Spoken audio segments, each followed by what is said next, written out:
who wrote that and why would they write it? What's been going on in that house? And I think it's more than just murder. I think it's evil, wicked deeds. And when you're in a place and there's that much wickedness and evil, it leaves a mark. It leaves a mark. It leaves a supernatural mark, even sometimes. And so, more than it is about murder, it's about trauma and it's about wicked deeds. We'll talk about this and much more today. Welcome to a Writer's Day podcast.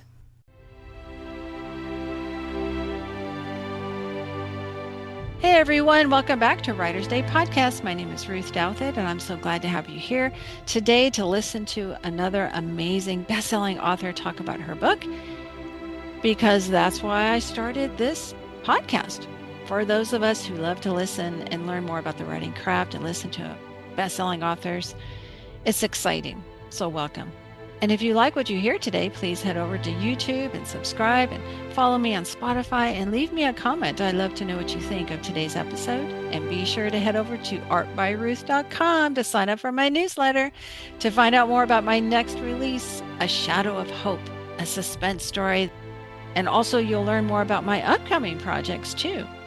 I'll have another cozy Christmas mystery story coming out, a novella coming out in November, and so much more. So head over to artbyruth.com today. Okay, let's get started. Jessica R. Patch, the New York Times best-selling author, is with me today to talk about her next spooky psychological thriller. So you know the drill. Grab your favorite beverage, a comfortable chair, kick back and relax as we listen to Jessica R. Patch talk about her new book. Hey everyone, welcome back. I'm so excited to have author Jessica R. Patch back with me today. I think this is probably like our third interview. So welcome back, Jessica. Thank you so much for having me. It's good to be back. I do think it is the third time I've been here, which I love being here. Oh, thank you. Well, I just love having you because you write in my favorite genre. So I love writing this genre. I love reading it. So yeah, I enjoy talking with authors who write suspense and thrillers and psychological stories, so creepy stuff. So this is going to be wonderful. But first, before we talk about your new book, tell us what you've been up to so far in 2026. I have been busy professionally and personally. Most readers know, because I post a lot, that I have a new grandbaby. He'll be a year old in July, so I've been spending a lot of time with him. And I'm working on edits for my next love-inspired suspense, as well as writing my 2027 thriller. Ooh, wonderful. So fans are excited for you being a grandma, and we're also excited for the next book. Yay! So has your writing process changed since becoming a grandma? Yes. Well, the process hasn't changed, but the timing of when I normally write has changed tremendously. I'm doing more evening writing than morning. And then I'm back to morning writing. So my daughter was working, and so I was keeping him. So I needed that morning time to keep him. And now that she's staying at home, I get my morning writing in, which is when I'm the best, is in the morning. And then I'm able to keep him in the afternoons because I want him. Yeah, exactly. Oh, that's great. Well, you're lucky that you're a morning person. I'm better at night, so. I am a morning person. I've been doing a lot of, I'm really good like early morning. So I can get up and do my Bible study at 4. And then by 5 or 5:30, I can write till about 8 o'clock and I'm solid. Nice. Nice. Well, so as far as your ideas for upcoming stories, do you have, 3 or 4 set aside to form into books, or do they just hit you at once and then you start writing? Actually, when I get close to my contract being ended, I've got one more book in this contract. And so I automatically am thinking of story ideas for a new proposal. And they typically want me to give them 3 standalone stories. So I've been toying with 3 different ideas, and I will probably work more on them at the end of this year when I take off in December. I use that for brainstorming and things like that. So I can be off and still have family time. And then here and there work on, new ideas. Nice. Where do you get your ideas from? The news or something you watch or see? Most often, I come up with ideas from my Bible time in the morning, whether I'm just praying and the Lord drops an idea into my mind, or I'll see a verse and I'll think, oh, there's a lot I could do with that, Mm. and mess it up and then untangle it in the end. So that's where most of my story ideas come from. Sometimes I'm watching a movie and I'll think, I could probably reimagine that. I wonder if, and then it goes from there. So usually it's either something I've seen that's an inspiration, or most often I'd say 98% of the time it just comes from my morning time with the Lord. Oh, that's wonderful. Yeah, I tend to get inspiration from watching those true crime shows like Forensic Files Oh, or yeah, yeah, right. And I think, wow, because so many of them happened 20, 30 years ago. And right. like you, I think, what if something like that happened now, with cell phones and social media, Hmm. how would that, or podcasts, how would that, kind of a murder case look like? What would it look like? So yeah, that's great though. And I'm kind of like you where if I see a Bible verse or I hear something like in a sermon, I'll think, ooh, that Hmm. might be a good verse to have as like a foundation, for this. Yeah, Yeah. totally.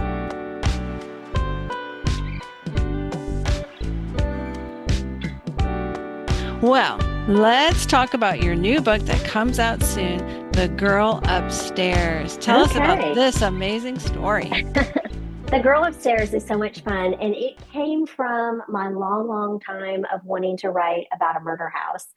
And every time I tried to come up with a story idea, it just wasn't happening. And when that happens to me, I know that it's not the right timing for that particular story. So my mom was visiting, and I was telling her about how I wanted to write a murder house story. And we started talking, and she had just the worst ideas ever. But they did spark some ideas for me. And then my sister called me, and she's a therapist.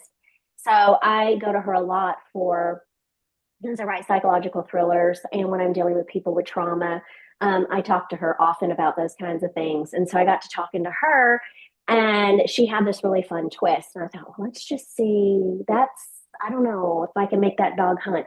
So I spent a few months working backwards. And when I realized I could make it work, I definitely had a story. So this follows um, Gwen and Stephen. They're a married couple, Gwen McDaniel, and she's a former homicide detective in Baltimore, and they have just moved to Maine, and they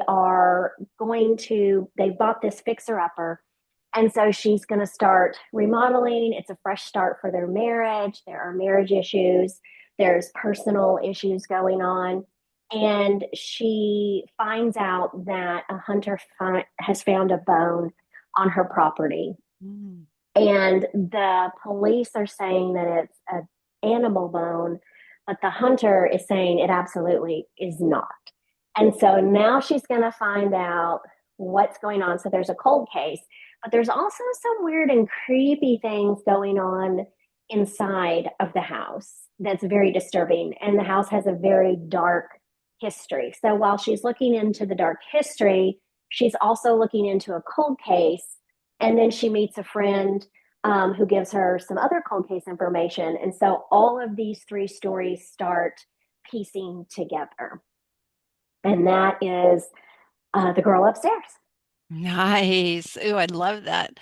A murder house. Just, describe what that is. Tell us what that means. So, usually a murder house is a house that there were murders in. And sometimes it's a family, sometimes it's multiple people have been murdered within the house. And so we get to explore, like, does the house itself have a character? Is it this house where people keep dying? Is it the people? Like, what is going on here? And so I love reading stories about people who buy homes and fix it up and find out disturbing things that have gone on in the home, either one disturbing thing or multiple disturbing things. Those are some of my favorite movies and books. And so this is kind of my take on that. Nice. Did you have fun researching those?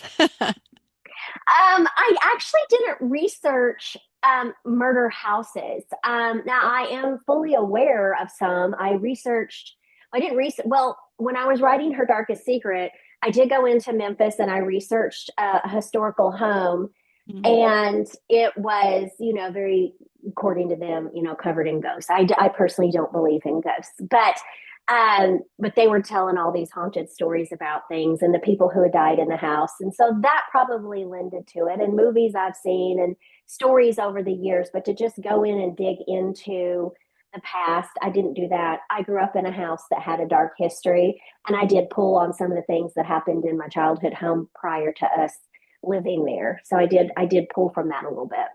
Wow, that's amazing. Did you grow up thinking that there was like this dark energy in the house or something? Absolutely, yes. Mm, But I don't think it was ghosts, sure. and I don't think it was because people were murdered, but I do believe in spiritual warfare. And Hmm. I do think that there is darkness in some homes. I wouldn't call them haunted because, like, again, I don't believe in ghosts, but I do believe that there is darkness in homes for sure. It's like, And I would say 100, without a shadow of a doubt, in the home I grew up in, absolutely yes. so it's like Absolutely a yes. supernatural level, right? Yeah. Yes, yes. I agree with that. I mean, murder. Wow. Especially like you said, when several people have been killed in a home. I Right. mean, come on. You can't just change the carpet and repaint the walls. That's what she's And going to try to do, but that is not going to work out for her. yeah, now you have her ripping up the carpet in the attic and Yes, she yes, discovers a chilling message. How did she you come does. up with that idea? Did you read about something like that or? No, that one just dropped in. I just knew that there was something on the floor, and so from there, I'm like, okay, that's a murder house story. So, who wrote that, and why would they write it? What's been going on in that house? And I think it's more than just murder. I think it's evil, wicked deeds. And when you're in a place and there's that much wickedness and evil, it leaves a mark. It leaves a mark. It leaves a supernatural mark, even sometimes. And so, more than it is about murder, it's about trauma and it's about wicked deeds. And that's what I do in my thrillers. To me, psychological thrillers are really, if they're written from a Christian point of view, they aren't always. But from my perspective, it's about exploring the wicked hearts and what that looks like. And so that is really what the story's about versus um, ghosts and creepy things. It's more about trauma and wicked deeds that people do. So Gwen, her life is broken. She experienced something and her reaction is to maybe go and start over. Yes, But some trauma patients, they go inward and they isolate yes. themselves. So what made you want to decide that Gwen would be wanting to go forward and kind of want to start over? Well, she's forced to start Mm, over. What's happened in part of her adulthood has forced her to start over, and she has turned inwardly with her internal trauma. So she's a little bit of both. She is distant and she can appear cold, but she's not. She's just dealing with a lot of consequences of her sin. She's also dealing with um, trauma and heartbreak and loss and hopes that are dashed, and she's dealing with a lot of that. And so the move itself is an external thing. She really doesn't have a choice but to start over, and this is where they've chosen to do that. a lot of times we authors, we try and make connections between our main characters and the setting. And Mm-hmm. here you have Cold Harbor, Maine. It's an idyllic small town with beautiful views. And now she's moved into this house that has potential, but now she finds out there's something horrific that happened there. So how does Yes. all that connect? Yeah, how does that connect to Gwen? Is it metaphorical? It's a little bit of both, and I don't want to give too much of the story away, but Hmm. for me, when writing, I think that the setting needs to be a character in and of itself that often mirrors or at least works against. If it doesn't work against, it's eventually going to have to surrender to what's going on conflict wise with the main character, the protagonist. So it's a subplot all in itself, really. I think the house and the town in itself is a little bit of a subplot and a character in itself that's mirroring a little bit of Gwen, but it's also mirroring the mask that we wear, because it's a story. It's a lot about masking. People are masking. The town is masking. She's in a mask. I mean, we don't just meet somebody. I mean, well, I guess there are some people, but we don't typically put all of our garbage on display. We're doing a very filtered, all the good things in our life. We're not That's true. really airing disappointments. We're not airing arguments with our spouses or, wayward children. We're making sure that everything looks perfect, but inward, people are imploding. And so I feel like the town kind of mirrors what's going on as well as what's happening with Gwen and with Stephen and the people that are in the town. Oh, that's great. I love that. That's a great writing tip for our listeners out there who are writing stories. Remember, use the setting. If a Absolutely. reader were to ask you why did you set your story here? Jessica just gave us a great example of how to answer that question. So many times I run into authors where you ask them why is it set here in the desert or the snow or, the beach? And sometimes they just say, well, I love the beach. And it's like, well, no, you need to connect it to your character somehow. So Yeah, yeah, that's a yeah. great example. And I love the cover too, that it has the setting on the Did a great cover. job. So many He did a great covers. job with the cover. Yeah, so many covers now of this genre are putting the setting on the cover, and I love that. Yeah. I'm going to Yeah. be doing a workshop on developing book covers. So I Oh, always wonderful. I tell attendees, think about your genre and take a look at what's out there. So I'll have them look at your cover for this book because it's a great example of really drawing in the reader. You can tell what genre it is just by looking at it. But I love that you can tell that it's going to be about the setting of the book's going to be a lot about the setting. So that's great. Yes. Yes. Well, The Girl Upstairs releases April 28th, so be sure and pre-order a copy today and follow Jessica on Amazon so that way you'll know what her next project is. And Yeah. speaking of next projects, what's coming next down the road? Oh goodness. Let's see. So the next thing that will come out for me, besides the girl upstairs, obviously. Let's see. In September, my canine romantic suspense will come out with Love Inspired Suspense Continuity, where we collaborate. 8 authors collaborate on a story that they provide for us. So that will be out in September. And then I think December, goodness gracious, but I think in December, my next Elite Protectors romantic suspense with Love Inspired will come out. And meanwhile, I'm just working on the 2027 thriller, which is tentatively titled The Perfect Accident, which will take place in the swamps in the bayou town in Louisiana.